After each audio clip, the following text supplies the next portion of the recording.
দয়া করে ছাড়েন আপনারা, প্লিজ। বাচ্চা অসুস্থ, 7 মাসের বাচ্চা, আপনারা আমাদের মেরে ফেলেন। বাচ্চা আপনারা স্টুডেন্ট, আপনার মুখে আমার বাচ্চাটা মেরে ফেলেন। প্লিজ ছাড়েন, একটুর জন্য ছাড়েন ভাই, দয়া করে বুঝতো না হসপিটালের জন্য ছাড়েন, বাচ্চা মারা যাচ্ছে, অসুস্থ বাচ্চা।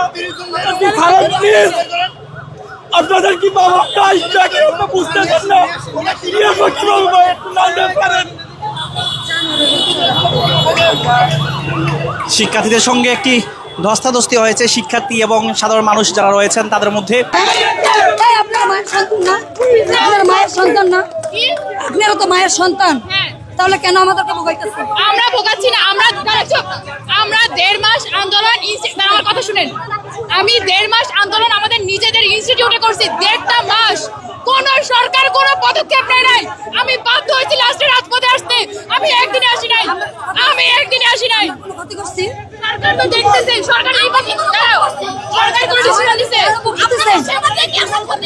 না, আমার পয়সা আপনার কই? কোথায় সেবা? রাস্তা ভিতরে সেবা, রাস্তা পয়সা সেবা। আমরা প্রশাসনের কাছে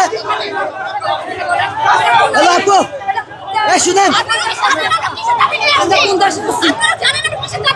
আপনি সব বন্ধ করে দেন, টোটাল বন্ধ করে দেন। তাহলে আমরা অর্ধেক কেন আনছি? আমরা সবাই জানাইছি, আমরা সব জায়গায় জানাইছি, জানাই তারপর আমরা এই পদক্ষেপ দিতে বাধ্য হয়েছি।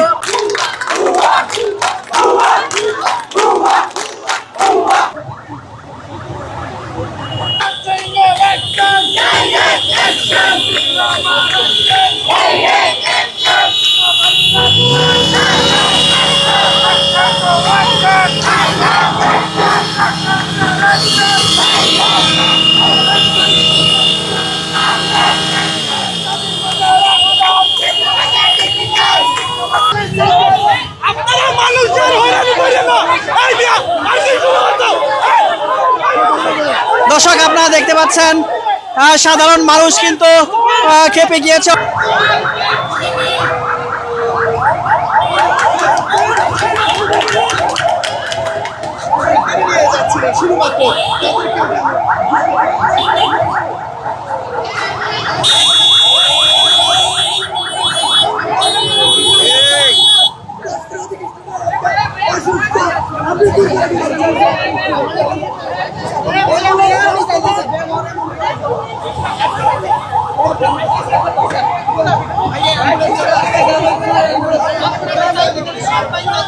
শাহবাগে যে ব্যারিকেড ছিল, শাহবাগ থানার সামনে, সেই ব্যারিকেড ভেঙে কিন্তু সাধারণ মানুষ আপনারা দেখতে পাচ্ছেন তারা ব্যারিকেড ভেঙে ফেলেছেন।